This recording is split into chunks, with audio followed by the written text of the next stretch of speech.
Good evening. For those of you who are new to us and to attending our Webinettes, thanks for joining us this evening, and a welcome back to those of you who have attended the previous ones. We're thrilled to be here with you tonight in this ever-changing landscape of higher education.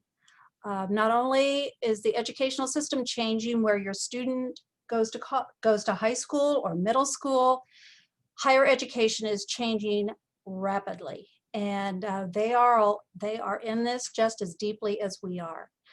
So in order for us to keep up with the constant changes that are going on and to be able to share them with you, we've designed our Webinettes, which are short, concise sessions of information that you can use today. Webinette is not a typo. It is actually our term for a short webinar. So it ties in with our mission of constantly offering information and education to the community at large. And I welcome you this evening. We're thrilled to be here, and we've got a lot of information that we want to share with you. I'm Jan Kirchner. I'm your host for tonight. I'm the founder of the College Blueprint and founded the company over 20 years ago. I have an amazing team of counselors and instructors and tutors that really believe in helping teenagers achieve their college dreams, and we love helping them do so. I think my mantra for this year, ever since COVID hit, was for students to be proactive, to be creative, and be flexible. We are all navigating all of these changes as they occur, and we're all in this together. So I'd like to introduce to you tonight your presenter, Leslie Bettino. Leslie and I have been working together for, I believe, over 14 years now. She is our Director of College Counseling, an absolutely wonderful person and a terrific counselor. And she's going to spend a few minutes with you tonight to talk a little bit about how you can research colleges virtually, since in many cases we're not able to get onto the college campuses. So I'll turn it over to Leslie.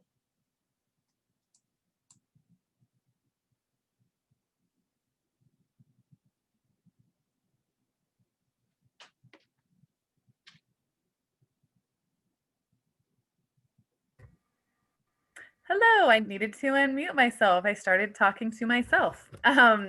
Welcome. I'm so glad that you could join us this evening.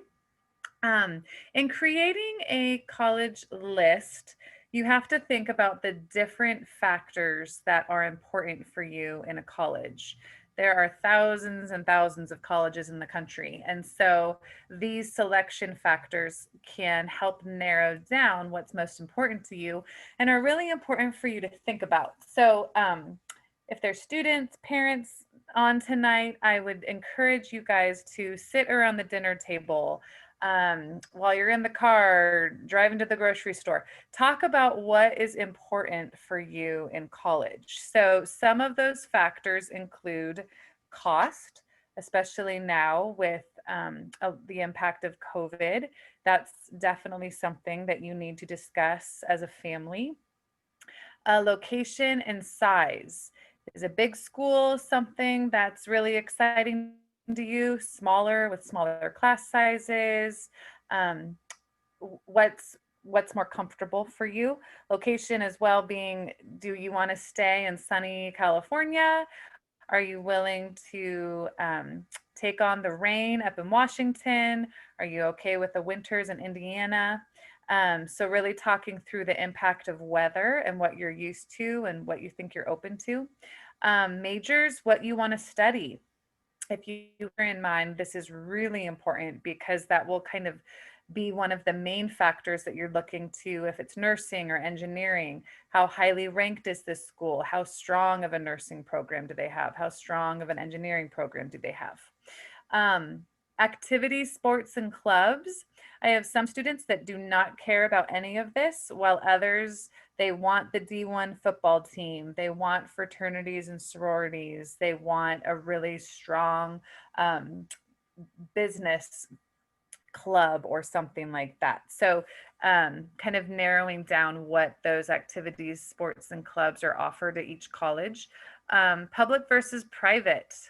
And then there's going to be other types of factors, but these are kind of the main ones that you'll want to identify as you look into the different colleges out there.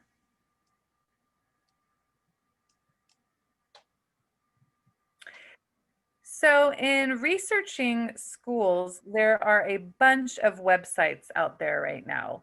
And a lot of them have great information. Some of my favorite ones are niche.com. This one is great because it ranks the school based on the different sections of the school. So, the academics, it will rank, the interaction with professors, the sports, the activities, the safety of the campus food. So, again, some of those factors might sound silly to you, but if food is really important and you want to have a good cafeteria to go to, you want to look for the colleges that have the A's with the food. And then they will give you a breakdown under each of the sections. And then they'll also give student reviews. So students who attend the college right now will write reviews. So some might be 1 week old, some might be 6 months old, but they'll rank the college, they'll give it a number of stars, and then a paragraph about their experience. So hearing about other students' experiences is really valuable and can just kind of make it come to life more than just reading something that an admissions website has. So I like niche.com. Collegeboard.org is great. It gives you a breakdown of the academics and what the student body is like, but it also gives you test score information. So if you're looking for the average SAT score because you've taken the SAT, the College Board will give you that breakdown. This is also where you register for the SAT. So a lot of you might already have a College Board account. You can take a questionnaire on there and plug in the different selection factors that you have, and from there it will give you a list of colleges. So the College Board is very handy, has very practical tools that are helpful. Universitytv.com. I like this website a lot. A lot of my students use this. So they have 5 to 6 minute videos for most of the schools in the United States. Some schools don't. And in that case, I would refer kids, check out YouTube, Google, campus tours, but universitytv.com has a lot of schools on it. So again, they give a brief overview of what the campus life is like, the most popular majors, they give statistics for GPA, SAT, ACT, but some of the videos can be a few years old. So you might just need to do more research to gather the more up-to-date information for GPA and test scores. But as far as the location, the campus goes, you get a great feel for it. So that is a great website to check out.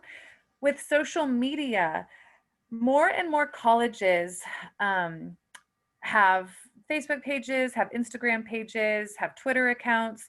And this is a really easy way to learn about schools that you're interested in applying to, while also being able to connect directly with admissions counselors. So if you were interested in University of Arizona, for example, I would definitely go on through Instagram, go on through Facebook, like their page, follow them. And then from there, you might have a random question about test scores. Do you super score the ACT? So that's something that you could easily message them or put into a comment.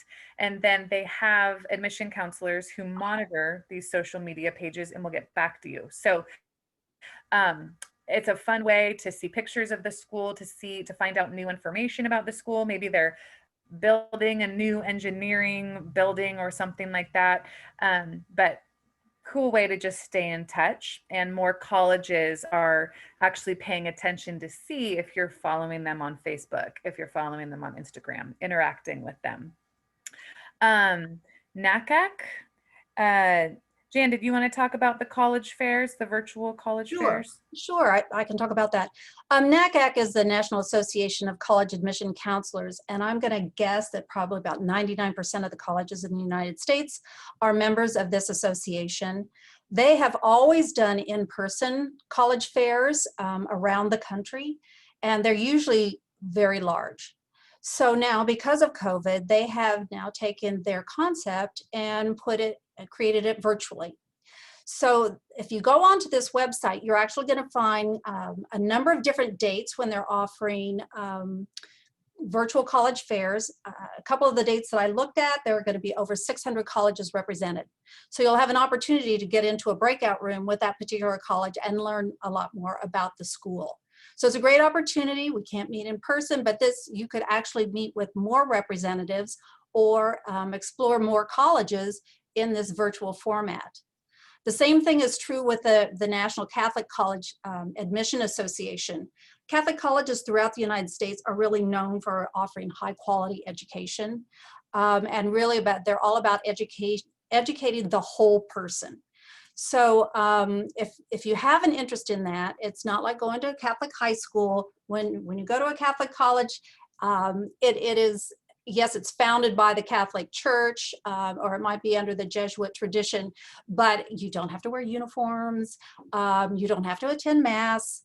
There might be some requirements for taking a couple religion courses, but it doesn't necessarily have to be in Catholicism. So don't rule out, if you're not Catholic, don't rule out these colleges because you're fearful of that.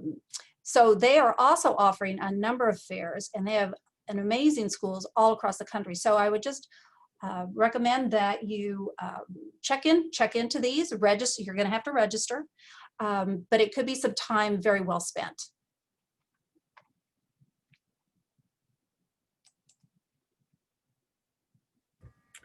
Okay, so we have this slide up just to kind of show you what you can expect if you go to a college's website.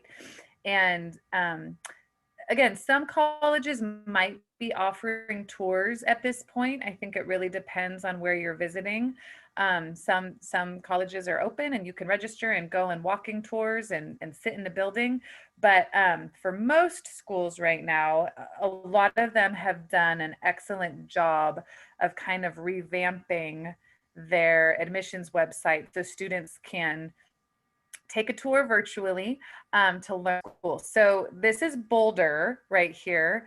And it says, even though we can't tour together in person right now, you can still take a virtual tour of our campus, explore our Boulder bucket list, and look forward to making Boulder your new home. So again, a lot of videos have been added to admissions websites for the schools that I've been researching, and they have done an excellent job of trying to bring the school to you. So in this case, I would click on that video. It's probably 5 to 10 minutes long. Have a little notepad next to you and take some notes about the school, take some notes about the location. What do you like? Do you like the buildings? Do you like the activities that surround the school? So for Boulder, are you into mountain biking, hiking, snowboarding, skiing? The college town, what does that look like? Do you want it to be in the city with a lot of hustle bustle? Or would you rather be kind of more in a rural area that maybe doesn't have as much going on, as a little bit or a lot more quiet? Or Boulder, that's a perfect college town where they have restaurants, bars, things like that right down the street from the campus, shopping. So these videos will definitely show you the setting and the area, which is great if you are unable to visit the school. And then to continue that, Boulder had a quick 30-second tour that you could watch that just gave you a quick snippet of what the campus is like and some of the activities that take place there. The Boulder bucket list, for example, had a bunch of things that students at Boulder do that are popular activities that students partake in. So if you just, again, were interested in learning more about Boulder after watching that initial video, these are some fun ones. So anytime you see a video on a website, on a college website, watch it if you have the time, because you really will learn a lot. And again, like I said, a lot of the information has been revamped due to the limitations of COVID.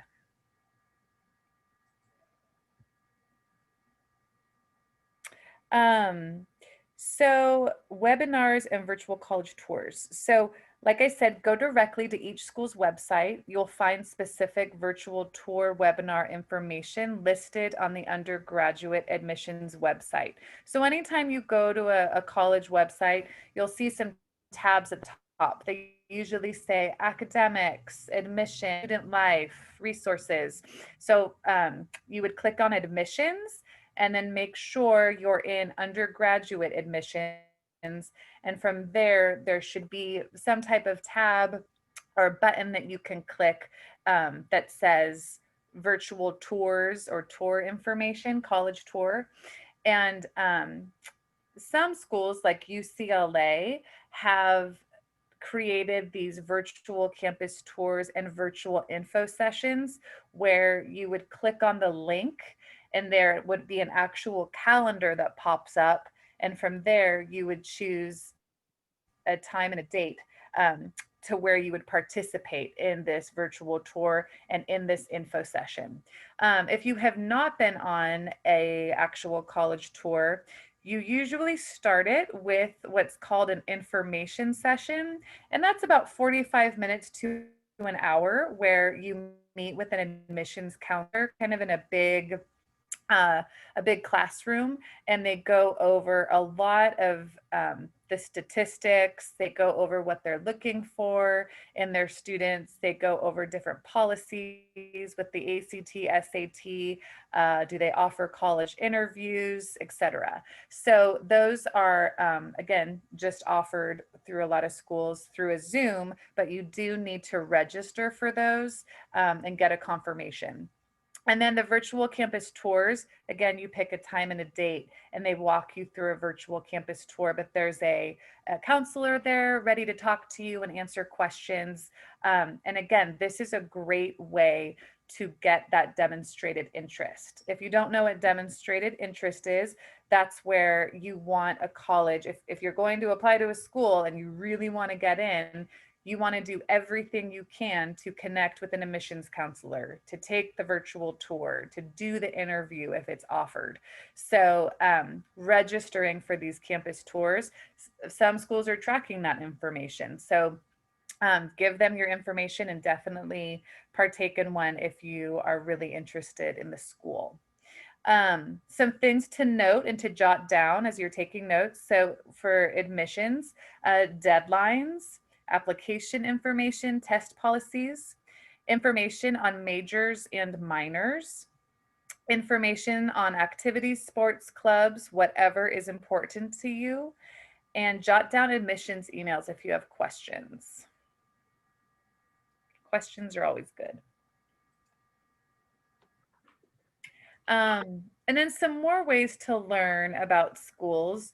So check with parents, family members, friends, acquaintances to connect with a current or past student. There's so many times where I'll ask a student, oh, do you know anybody who's gone to UCLA? And they'll say, no, I don't. And then they'll go home and they'll ask their parent, do we know anybody who went to UCLA? And it'll come out that Uncle John went to UCLA, the neighbor went to UCLA, one of your parents' coworkers went to UCLA.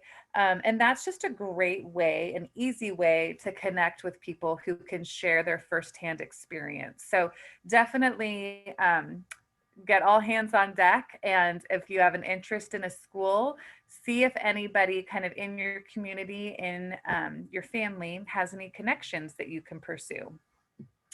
Another way is to email the admissions representative to connect you with a current or previous student. I've seen in doing college research, a lot of schools that are offering Zoom sessions for high school students with current college students. So again, most of those links are offered in the undergraduate admissions website when you click on tours. And from there, if they have that offered, you'll see that as an option. But that's just a great way, especially if you're not very open to asking questions on a Zoom with a bunch of other people, that might be an easier way to learn about a school and to have kind of the time and the mindset to be able to ask questions that come up. And again, it's not with an admissions counselor, so there's no pressure there, just kind of an easygoing situation with a student. So, and if the school doesn't offer that on their website, you can always ask an admissions counselor if they have a student that you can talk to, and they can get you in touch with one. Some questions to ask might include, what do you like about your school? What are some popular activities and events that you participate in? How much interaction do you have with your professors? How many students were in most of your classes? Did you receive any scholarships? Where did you live each of the years you attended the school? Was there anything you didn't like about your school?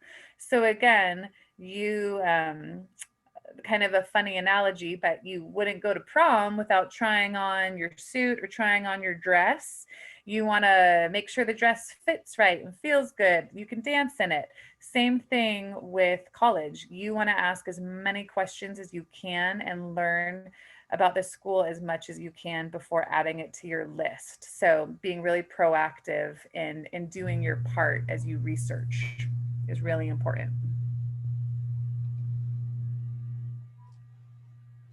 Okay, Leslie, that's great information. For those of you that have some questions, Leslie and I are here to answer those questions. Just type them into the Q&A box, and Analia is on board as well, and she'll read some of the questions to us. So go ahead and take your time, do that now. Also know that we want to do topics that are of interest to you. So if you have anything you'd like us to present, we do these just about every other week. Let us know and we'll work it into our schedule. We already have a very comprehensive schedule planned from now until the beginning of December. So we'd love to get your ideas about what you want to hear about. I have to say, I've been so impressed with the level of changes that colleges have done to react to this virtual environment.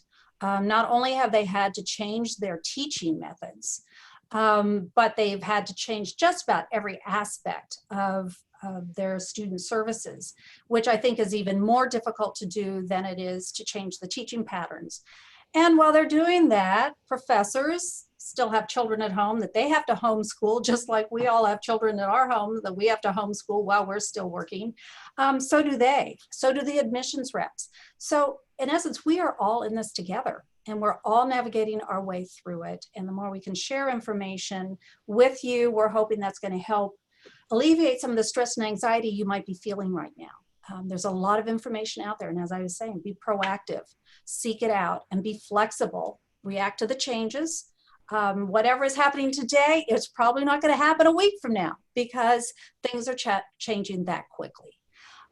So let me just open it up at this point to see if there are any other questions about, about tonight's topic. Analia, is anything there? Yes. Hi, Jan. We actually have several questions. We have a question that came in that says, how do we know which colleges are offering college tours? I can take this one.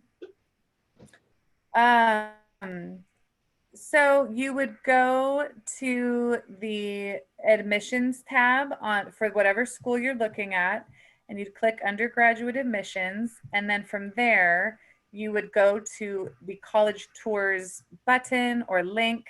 And from there, you can see if they're offering in-person tours and register for one of those, as well as see what options they have available for the virtual tours. So you would just want to make sure to go to undergraduate admissions, click on college tours, and then from there, see what's available for each school. Let me add to that too, that because of social distancing, the schools that are doing tours, live tours, which I'm thrilled that they're doing them, they are keeping the groups small.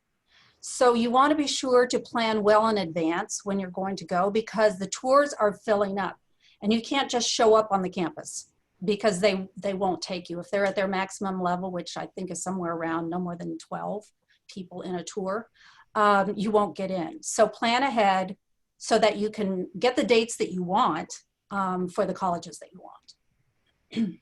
Okay, so we have a question here that kind of coincides with that question, where is if the colleges are not offering college tours, are you still allowed to go and walk around the campus? To my knowledge, you are. I haven't heard of anyone being asked to leave a campus. I haven't heard that yet. And I am on a lot of webinars throughout the week.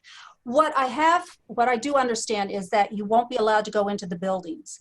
And even if you are on a tour where you have a reservation, they are not taking people into the buildings. So you need to know that it will be primarily an outdoor tour of the campus, but you get a lot of great information from the tour guides and from the admission reps. Okay, awesome. We have another question here. What is the best way to find out who the local area admission rep is for colleges? Good question. Leslie, you want to take that one? So this information can be found again on the undergraduate admissions website. So from there, there should be a tab that says find your counselor. And lots of times they'll have either a box for you to input your zip code or to put your high school in, or they'll actually give you a big map and you would hit Southern California. From there, then they'll have directions, but your counselor will pop up with their name, usually a little description, phone number, email. Sometimes that button, for whatever reason, can be hard to find. It's super frustrating. So in that case, I would go to the search tab on just at the top of the college website and click find your counselor. Or if that doesn't work, you can try to just Google Boulder admissions counselors. And from there, it usually takes you straight to the website. Some schools do not have actual admissions reps for certain areas, which is a bummer because that makes our job so much easier with specific questions. But a lot of schools, so it's kind of case by case depending upon which school you're looking at. So you have to do a little research to find it. Okay, awesome. We've got a couple more questions coming in, so I'm going to try to get to these. What year is the best to look for searching best fit colleges, junior or senior, after having SAT scores? Well, that's $1 million question. That's a really good question, by the way. There's so much right now because of the test optional situation. Probably about 60% of the colleges, if not more, have gone test optional for this year and possibly for the next year. So I would say that, and Leslie, feel free to jump in here, junior year is definitely a good time to go because you've got an idea of what your grades are. You've got a better idea of what your interest areas are. So you know what types of programs or majors you might be interested in, which should give you some direction as to which colleges to look at. And you're still, you're not into the application season because quite honestly, applications start going in fall of the senior year. In fact, probably the heaviest season for applications is October, November, and early December. So it's better to start early. I've even had students that have started in middle school. Certainly at that point, they don't know their grades or anything, but they've just started at that point to begin to introduce the idea of college. What is a college? What is a university? What is the difference? But then as you get up into the high school years, maybe 9th, 10th and 11th grade, that's when you really begin to hone in so that you have your list pretty well prepared by the end of your junior year. Awesome. Thanks, Jan. Okay, what is the best website to see the ratings of all school sites? Which one is most accurate? Leslie, do you want to talk about that one? Sure, and feel free to jump in for what you use, but I typically like to look at US News. There's some websites too, like that college niche one I was talking about that will give you kind of the most popular majors at that school. But US News, if you're looking for specific rankings, I've come to find that that one is the most accurate. And I'll jump in here too. Sometimes it depends on the major that you're looking for. So if you're considering being a business or a finance major, maybe you want to look at some rankings that are put out by Forbes. Wall Street Journal literally came out with their rankings at the end of last week. And their criteria for ranking schools is different than US News and what they use to rank colleges. The Wall Street Journal actually uses outcomes, what graduates are doing once they have their degree, to help provide some value to the degree from the college. So as you're looking at the various rankings and resources, dig a little deeper. Don't just take it at face value. Find out what is it that they're using to rank by, and does that agree with what you're looking for in a college? If you care about the outcome of your degree and what it can lead you to, then maybe Wall Street Journal is better. If you care about some of these other factors like the selectivity and that sort of thing, US News would be a good one to use because they have a tendency to put more weight on that particular factor. So there's a lot that goes into the different ranking websites, but those are some that you could use with a word of caution. Awesome, thanks. And then I think we have time just for one more, and any questions we didn't get to, we can certainly address when we send this Webinette recording out. But the last question for tonight would be, how many colleges should a student be prepared to register with? And I think they mean apply to. How many should be on their list? Leslie? Sure. Typically, we would say anywhere from 10 to 12. You want to have a good chunk of schools that are right where your profile is. So right around your GPA, right near your test scores. From there, you also would want to have a couple safety schools. So schools where you're above the GPA, above the test scores. And then you want to have some schools where you know it's really competitive, but you love the school and you want to take a shot at it. So even though they might be above your GPA and test score range, you want some of those reaches. So usually that ends up being about 10 to 12 schools, with the majority of schools falling into that sweet spot that match up with where your profile is. Okay, so I want to thank all of you for joining us. We have a session coming up on Wednesday, October 7th, which will actually be an hour long. This is actually a webinar. And I'll be talking about the impact of COVID on higher education from a programming standpoint, as far as what's happening with facilities, technology. I was just in a session again today with a futurist from the from the Chronicle of Higher Education, and listening to his predictions of what he anticipates happening with higher education over the next several years, which will affect a number of you that are in our audience. So I would love to see you there. Bring your friends. It's something that I do every year, and it's always I put in a lot of time researching and making sure we have the most current information so that we can share it with you, our community, and it's really for your benefit. So I hope to see you there. I would love for you to be able to, if you have a chance, to give us a rating on our webinar. It helps us in our planning process. We want to bring out top quality information to you, and we're here to help. We are really, truly here to help. And if there's anything that we can do to help you, give us a call. We will get back in touch with you as soon as possible, and we look forward to talking with you.